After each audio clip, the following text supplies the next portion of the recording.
Hey, how's it going? Still sick. Oh wow, I didn't even pull any cards. That's probably fine though. I have something that I wrote that I wanted to read to you and talk to you about.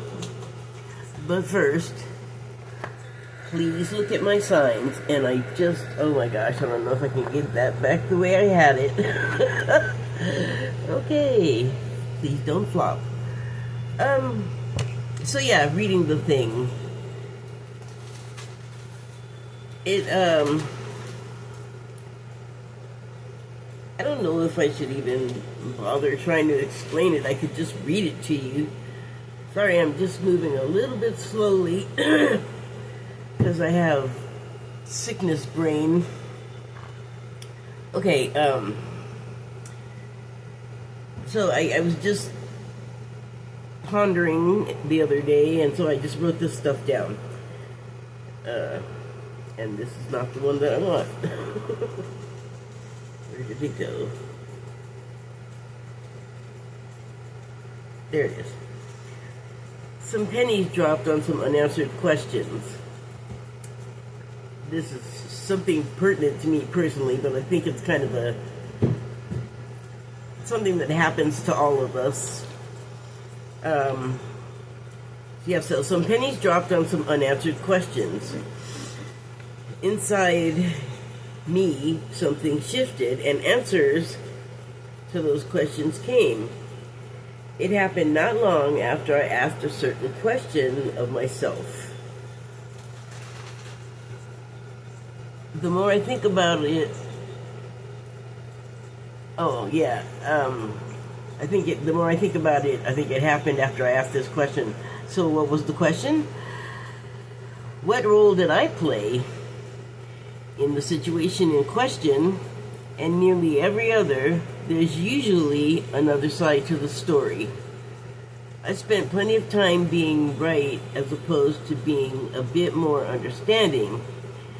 And by that I mean just, if you're in like a sort of contentious situation, and you're all about like how it affected you and how it hurt you, and like the unfairness of it to you. Like it just is all about you, and there's, let me continue. I spent plenty of time being right as opposed to being a bit more understanding. I felt too much imbalance, too much expectation from me, and not enough reciprocal accountability. I understand why it was the way it was, so I'm not going to go nuts with blame. Finally, I guess after some time has passed, I didn't punctuate this very well. Finally, I got to a place where I could ask myself, what did I do to add to the imbalance? Some I know, and I acknowledge they may well, like some of whatever I did to add to the imbalance. I guess I'm thinking of a scale with those little brass weights that have handles at the top. Actually, they look kind of like little tiny milk jugs, but now I'm just like, I may have a fever. Excuse me. Okay, so anyway,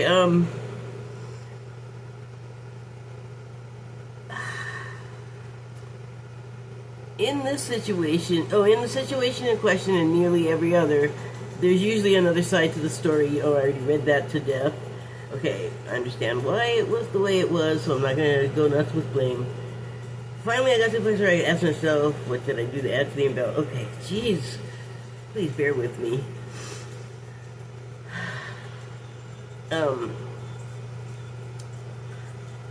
Some I know and acknowledge they may well need more attention, which I am now happy and free to give.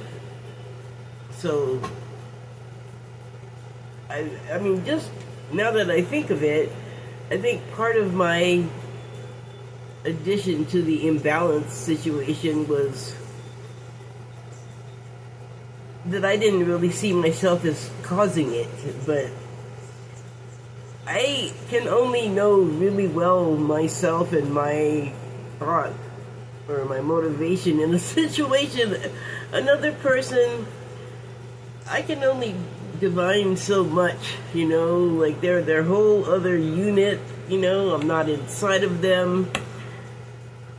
I may be able to pick up on some cues, but usually I miss them because guess where my head usually is?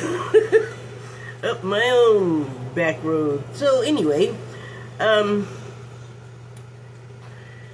me try and find the right spot quickly here. These new others, I now know that the answers reveal themselves if I recall or even consult the record. So just the new thoughts, that I finally have room for, like the idea that, oh wow, even though I remind people about it all the time, if you're in the situation and there's a situation, you are very likely part of the situation. That also applies to me. It's hard to see though. Oh, this just gets better though, okay? Okay.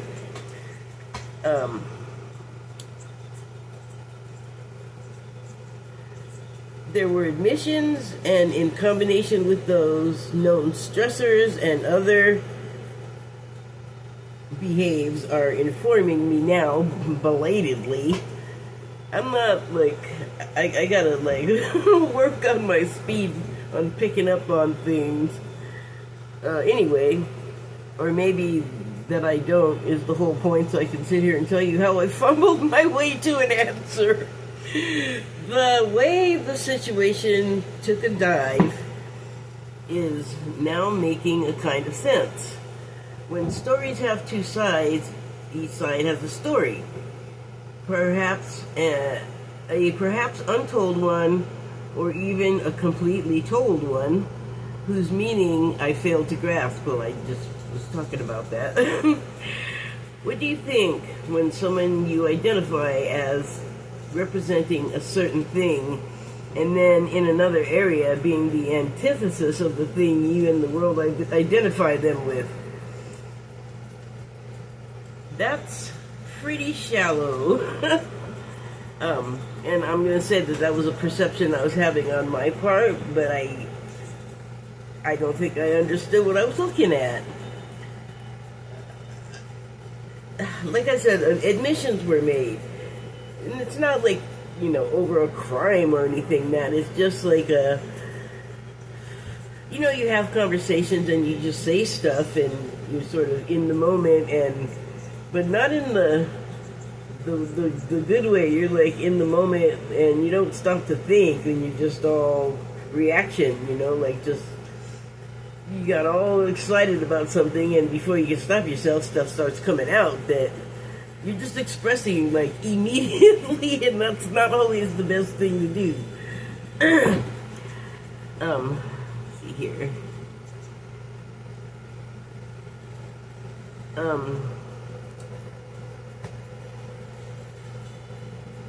So, and I mentioned expectations before, and it's like I felt kind of like 10 of wands about that, just like I was doing all the work up the hill, carrying the load. And then I know that wasn't true. That's not even the case. There's two ways to see that situation, that moment in the situation that I'm referring to. From my perspective, it's much smaller, and it's kind of like a snow globe with a little booklet that kind of, like a little tiny instruction manual, or not instructions, but description book maybe. And so you got this little snow globe, and it's supposed to contain this pretty big idea, and then it's dumbed down to a toy, and then for the other person in the situation, their world is like everything outside the snow globe and everybody and everything, and it's not like that quite, but maybe the contrast is it definitely could feel that way. I get that. So when you have the expectations, and it's kind of like, I think really, God, I was going to say, probably the best way that works is when there's like a contract and people are paid to like do what they're expected. But in life, sometimes it's just a conversation, it's just like you go into one store and you have to spend time talking to a person, but you do need something from them, and they also need you to need that because they want you to buy stuff from them. But, you could go in there and have a difference of opinion, and, well, everything changed, and it's like the only place you can get the thing, and people are pushing and shoving at each other and making power plays or whatever, and do you understand what I'm saying? I think I'm making it sound more like a giant football scrimmage, but I'm just talking about two people hashing it out over a counter. But there's power struggles, even in something as small as that. But anyway, expectations can just kind of be really unfair, and even as I sort of just knew that, I guess you forget in the moment. So let me see here. Oh, I'm way over here now. Am I?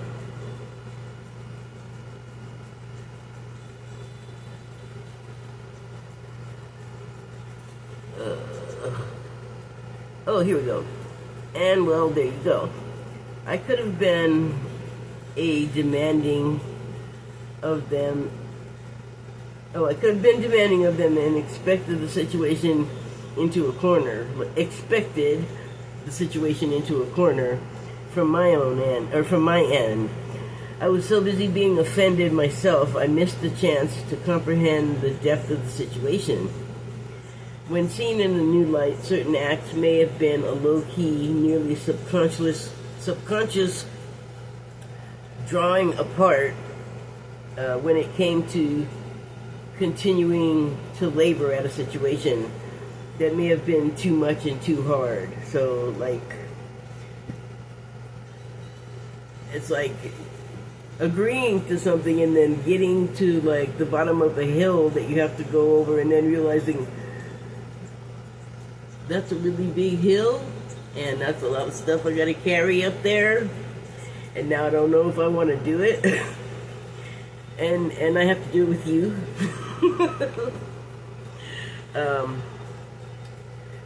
Just like giving like an example, but it began to feel like, oh wait, now you don't want to do this because all of a sudden it got too hard or too real.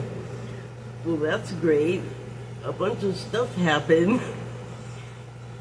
Ay. You can't, in business, you can't just like be a flake. Otherwise you will have no return. You won't have people coming back. But you gotta, you kind of gotta like do what you say you're gonna do. You kind of gotta honor that contract. But in life, there's not really, I mean, there are situations where there is such a thing, but now I'm getting lost again. Okay, let me consult the manual.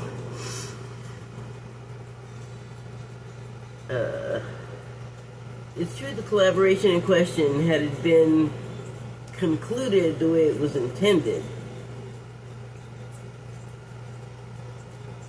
Oh, wait.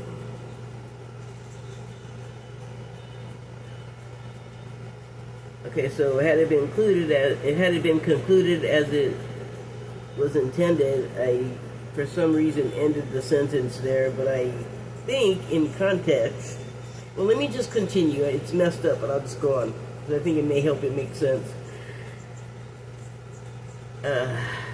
It's true the collaboration in question had been concluded the way it was intended, as it was a plan B. That may have been the plan all along. Oh, okay. Had it concluded the way it had been intended, as it was. What? Had it been concluded the way it was intended. Oh, had it been concluded the way it was intended, comma, as it was a plan B. Jeez, I can't even read my writing anymore. That may have been the plan all along. I mean, I don't think I have to explain a plan B. Maybe I have to put an asterisk escape plan B on it though. And you know what? That's fair. If I felt threatened, I would probably do the same kind of thing. So, to accomplish this goal, this new, old goal, new, old goal of newly remembered service and love. I'm off onto a new subject now. I suppose I should have made that a paragraph.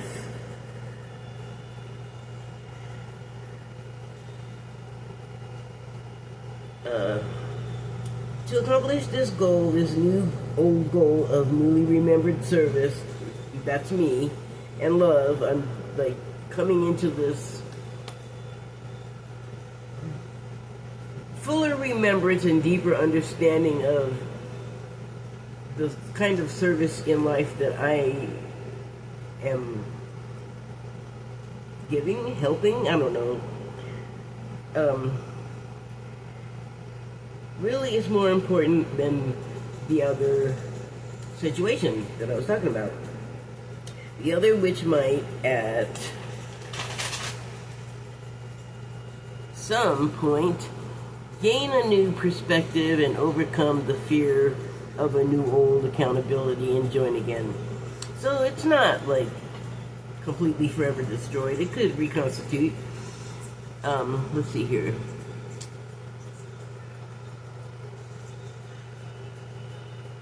Every little bit helps, you know. I had an opportunity. This is I'm moving on to another subject here, but still similar. I had an opportunity to help another in my role, my new service role. They had come to me for help, and because I now realize they were mistaking magnetic attraction as romantic, which kind of repelled me, because I'm still feeling a way about my own breakup in May. You might say, I don't want to be touched. I don't want to be touched there. Like I pretty much like psychically flinched, because this person was raw and honest, and they came to me in like, they were needy in a way that I could help them not be needy, and I let that same thing that messed me up in the other situation, making it about me, ruin it. Because, let me continue. Unfortunately, even though I knew it would happen, I failed to act because I'm not having as hard a time. Well, that's not why I failed to act. I failed to act because I'm a knucklehead. But I should have acted. I failed to act. I should have, because I'm not having as hard a time. Like, I totally, I felt it like an axe in the middle of my chest when this guy said what he said. Like, because he I met this person on a platform, and I swear I went there to write. I went there to like do writing and look at other people, like be where writers are. So I keep getting subscribers, which is great, but they're not reading. They're not reading my stuff. They're like looking at the social media aspect of it, like what I'm liking and sharing, and then deciding they like me, which is, there's nothing wrong with that, but just my head is not there, because like I said, I'm still feeling like a certain kind of way myself about a prior thing, so I'm not really looking to be touched there. But you know, this guy said, I'm lonely, because I asked him, I said, well, did you reach out because of something I wrote? Oh, like, yay, I want to discuss it. And he was like, no, I just am lonely and was looking for somebody to be my friend, and maybe more down the line, and you seem like a nice person. And I was like, if I have fear, okay, because that's like, I mean, I don't know what I have to fear. Like I said, I'm not in that place. I get it. I have been in that place. It's not, there's nothing to say I can't return to that place. But I've learned a couple of things. It's like, it's not a nice place to be. You don't have to be there. You literally can raise your own spirits, but it takes, you gotta work on your technique, you know, and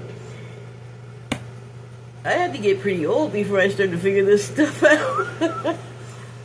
Well, that's not true. I mean, to some degree, I got it, but I think everyone does to some degree. This is more like manual transmission work on yourself.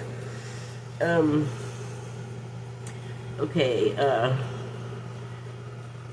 so let me go on with my, it just sounds worse the more I talk about it.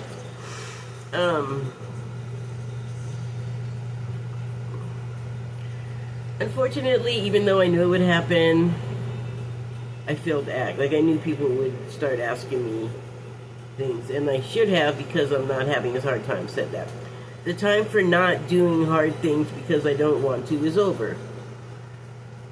Yeah, like, I don't want to, that's gotta stop, because there's too much that needs attending to for people to be like, I don't want to, I don't feel like it. And I'm the worst. I will be like, I don't want to do that, I don't like that. There's not, now's not the time. We've had many eons to be that way. And look where it's gotten us.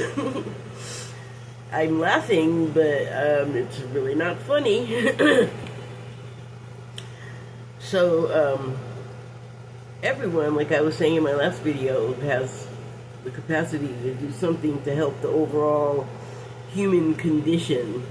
And I think we can all agree that it's at the least agitated, but it's definitely got something going on. It might actually be sick. Depends on your point of view, which happens to make a big difference. So if you have a, you know, defeatist point of view, then defeat is what you're going to find. So that's one of those manual transmission things where you can go, okay, well, I don't feel like I want to be in that mood. That's an easy enough thing for us to do. I think we do it all the time. So, I mean, to me, that's an optimistic feeling. All right, let me go on here.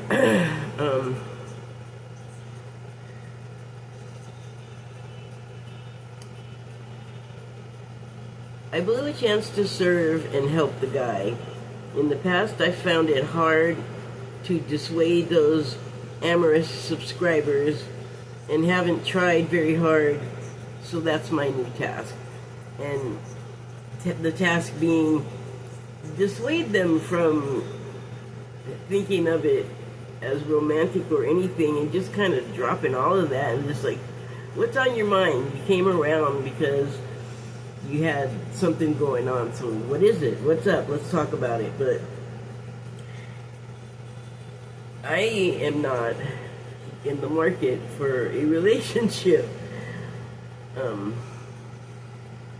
And I think it's a hard thing to navigate because, and it's not just men, but they do, there's a whole like subculture about the men that are hurting. So I don't want to add to it by saying I don't want to get romantic with you, because the guy even said that, like, I want to find a good friend that I can trust. Heart. I want to find a good friend that I can trust, and maybe, at some point have a relationship like true love. And I was like, oh my goodness. And let me finish reading before I say what I have to say. So yeah, anyway, I'll get back to it, but that's my new task. It was so surprising that the first penny to drop was all due to seeing things in a way that keeps me honest. What did I add to the situation? So I didn't do very well to that situation with that guy. But I will say that I was better when I sort of just cut off the conversation and blocked him. I said that I was honored that he thought that I was that kind of person that he could come to. And I said, unfortunately, I'm going to have to decline. I'm not, available to have a relationship with anyone. And then I just kind of ran away. At that point, I should have stayed and just talked to him. So, that's something I have to work on. What am I doing on time? Okay, so I wanted to get that out. So, okay, remember I said it just keeps getting better. I'm still sick, just barely starting to come out of the mental fog that I've been in. But I had an urge to listen to this song from the 90s by the English Beat, called Mirror in the Bathroom. They were a ska band, but my punk rock group and local clubs were always playing it, so everything just kind of got balled up at that point. But I wrote down the lyrics. I love the song because the guitar riff is just so clever and ghostly, and it sounds like blades sliding, and the lyrics are also like slicing blades. And I hope this isn't a copyright infraction, but please excuse me. I have nothing but the greatest admiration for these people. I know they just lost the singer last year or earlier this year, Terry, so nothing but love for the English Beat. Here's the lyrics though, and I just thought it was so apropos of the times. Mirror in the bathroom is the chorus. Mirror in the bathroom, please talk free. The door is locked, just you and me. Can I take you to a restaurant that's got glass tables? You can watch yourself while you're eating. That's like all of us now, just the whole conglomerate. Then it goes back to the chorus, mirror in the bathroom, and the next verses are, I just can't stop it, every Saturday you find me window shopping. Oh, I just can't stop it, every Saturday you find me window shopping. Find no interest in the racks and shelves, just 10,000 reflections of my own sweet self. Self, it echoes. And that sounds like the entertainment industry and everybody looking on and being influenced, and it's just like this whole room full of mirrors, basically. To quote another song by Jimi Hendrix. Well, that one's got some pretty good lyrics too, but this one is like, wow. So the next verse is, recompense for all my crimes of self-defense. Then I just thought, DJT. Hears you whisper, makes no sense, drift gently into mental illness, RFK. I did not have this intent to add that song or its lyrics and how just right on it is. It's like, how many years old it's from? I think the 80s? Might be the 90s, but I'm pretty sure that was the 80s. 1980s, so that was a while ago. But like I said, we've been this way for eons.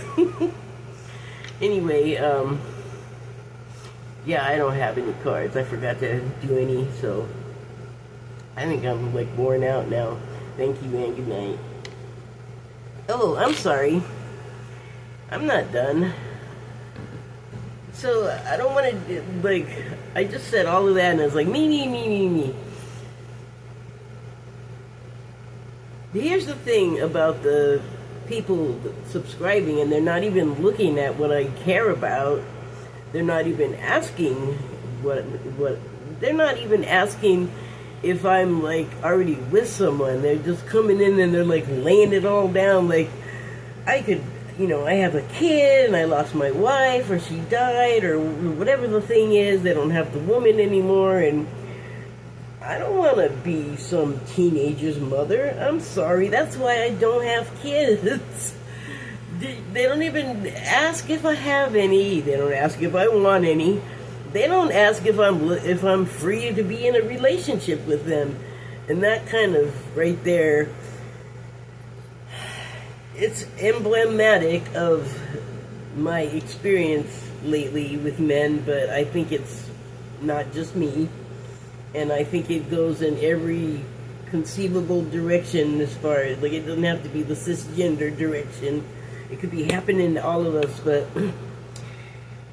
and again, it's that mirror thing where, you're so concerned about how you look, you can't even think about the person that you have looking at you that you may want to have looking at you. It's like, I have like so lost the thread of the conversation and made things that are hollow important, and important things small and starved and misunderstood and wasted and abused, misused. Like, we're doing it all backwards. Or we're doing wrong things to wrong items, or we're just mishandling at the moment, I feel like.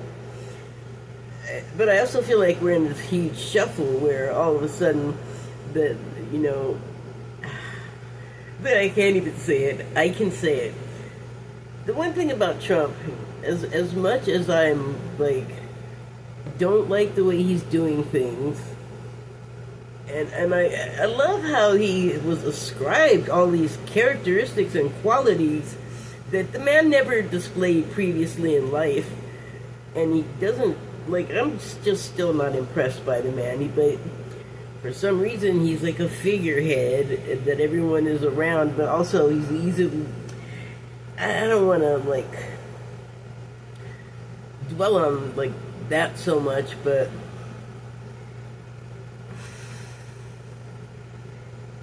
he is like the ultimate person that cares about his reflection, like cares about what other people are saying and thinking about him, and cares so much about what other people look like. And that's kind of the conversation right now. There is a South Park versus Trump and his administration thing going on between them and South Park. And South Park doesn't play. I don't know if you've ever seen South Park. They're pretty straightforward about their intentions.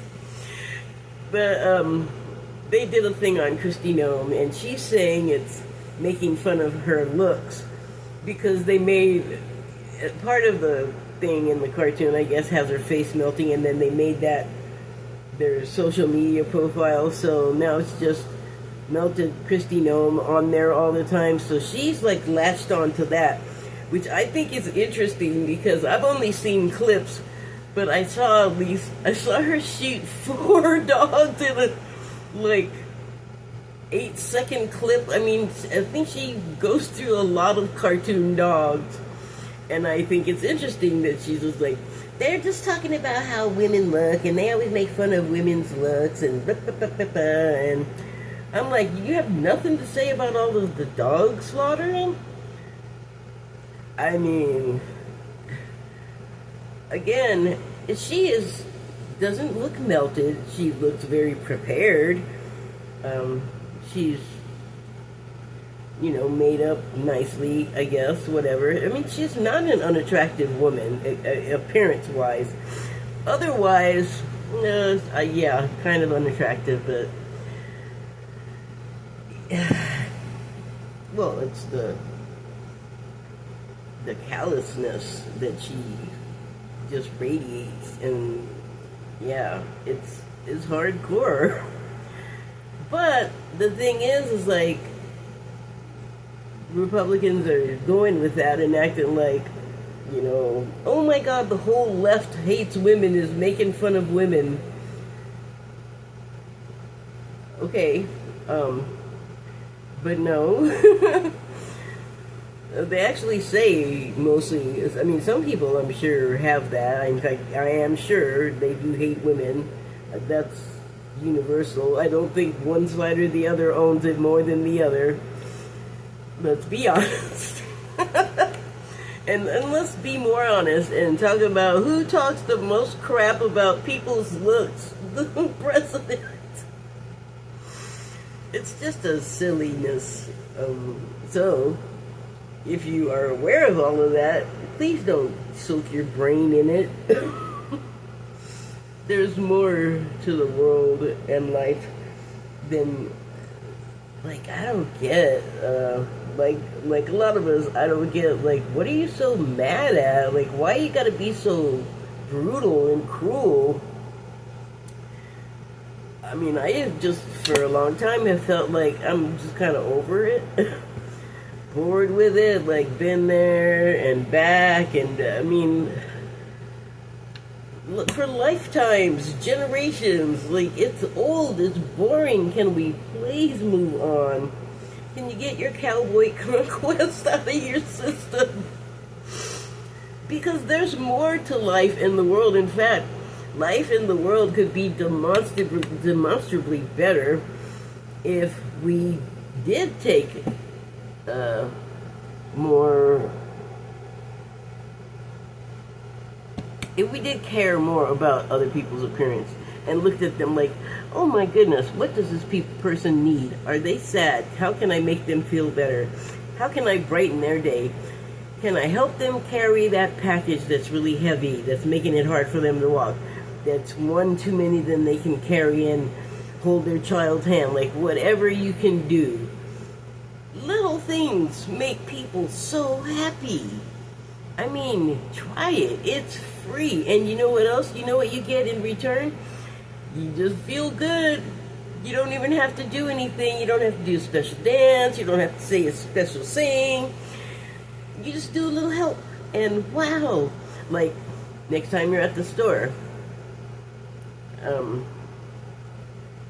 this may be a weird thing for men, but if you see a woman loading a car, ask her if you can help.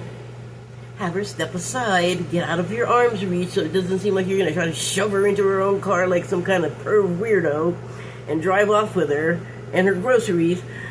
Ask if you can help load the groceries, and then say, if you would step aside, please allow me, and then let them get out of arm's reach. So it's not weird, but that's a small thing you can do to help.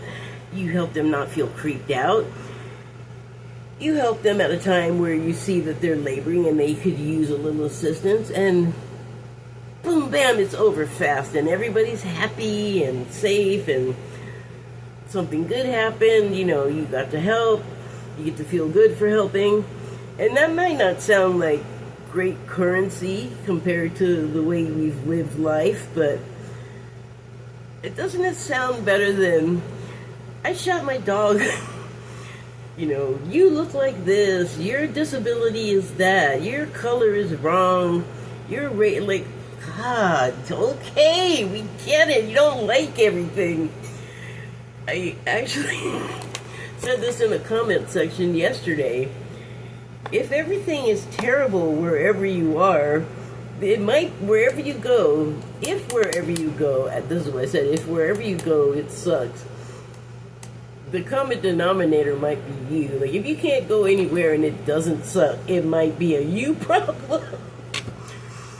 And we have so many, like, ways to describe how we're unhappy right now and what we need. And there's nothing wrong with, like, needing stuff, but with just the way that we interface with need and help is so awful, you know, like, we don't have to do the awful and mean stuff. We can just make it our business to be the nice and helpful ones, and then, like, that's the kind of world you get. Like, you put that into it, and that's what you'll get. Like I said earlier, if you're looking for, what was it, some kind of scariness, that's what you're gonna find.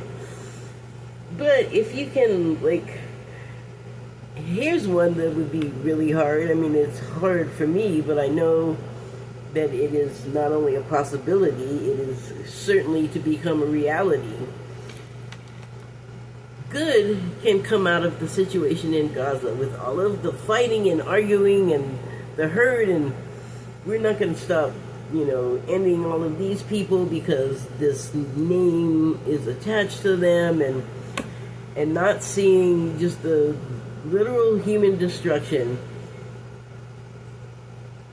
We can talk about and describe that, you know, till the cows come home, and we have.